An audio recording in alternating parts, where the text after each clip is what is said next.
My name is Emily, and I am 25 years old. I want to share my story with you. It's a story about love, trust, and finding the strength to make tough choices. I hope it inspires you. One bright afternoon, I attended my cousin's wedding. The hall was filled with joy and laughter. Guests were chatting, eating, and dancing. The music was loud, and everyone seemed to be enjoying themselves. I was having fun with my friends and family, soaking in the happiness around me. But then, something caught my eye. I noticed a man standing alone in the corner of the room. He was tall, with dark hair and a charming smile.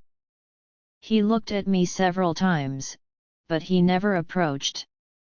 I found it strange. He didn't dance or mingle, he just stood there, quietly watching everyone. There was something different about him. A few days later, I received a message on my phone. "Hello, Emily. I saw you at the wedding. I would love to talk to you." I was curious. Who was this man? I didn't recognize the number. So I replied, "Who is this?" "It's Michael," he said. "The man from the wedding. You looked beautiful, and I'd like to get to know you better." His message made me smile. He seemed kind and polite, and I felt a little spark. I agreed to talk with him. Soon, we started chatting every day. Michael was sweet and funny. He made me laugh, and I enjoyed our conversations. After a week, he said something that made my heart race. "Emily, I think you're the one for me. I want to marry you." I was shocked. We had only been talking for a short while. "But we don't even know each other yet," I said. "How can you say that?" "I know it sounds crazy," he replied. "But I feel like we're meant to be together. Please trust me. I promise I'll make you happy. I love you already." His words felt so sincere that I believed him. I said yes.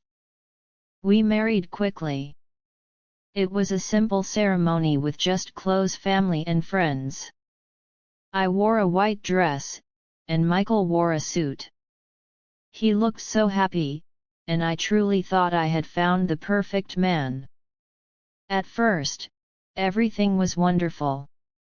Michael was loving and thoughtful. He surprised me with small gifts and often told me how beautiful I was. I felt lucky to have him in my life. But after a few months, things began to change. Michael started coming home late from work.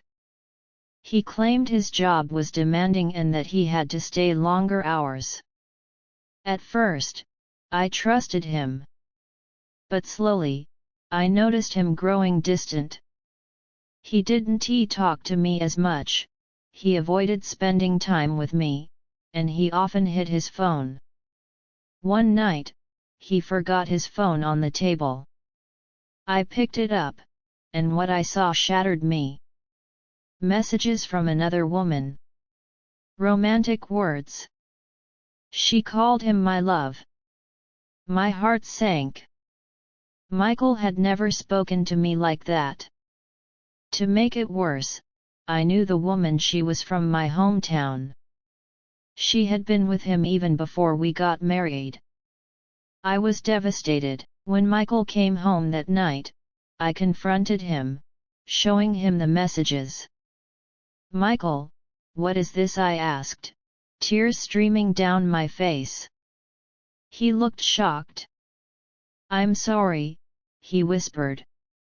"I didn't mean for you to find out like this. It was a mistake." "A mistake?" I cried.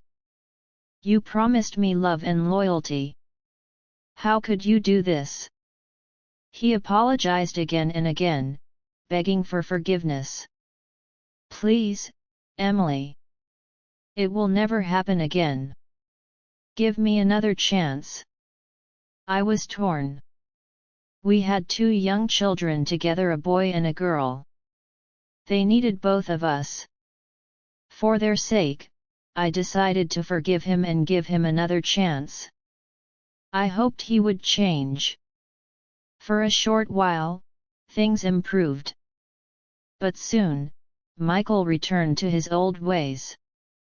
He came home late, lied about where he was, and continued texting her.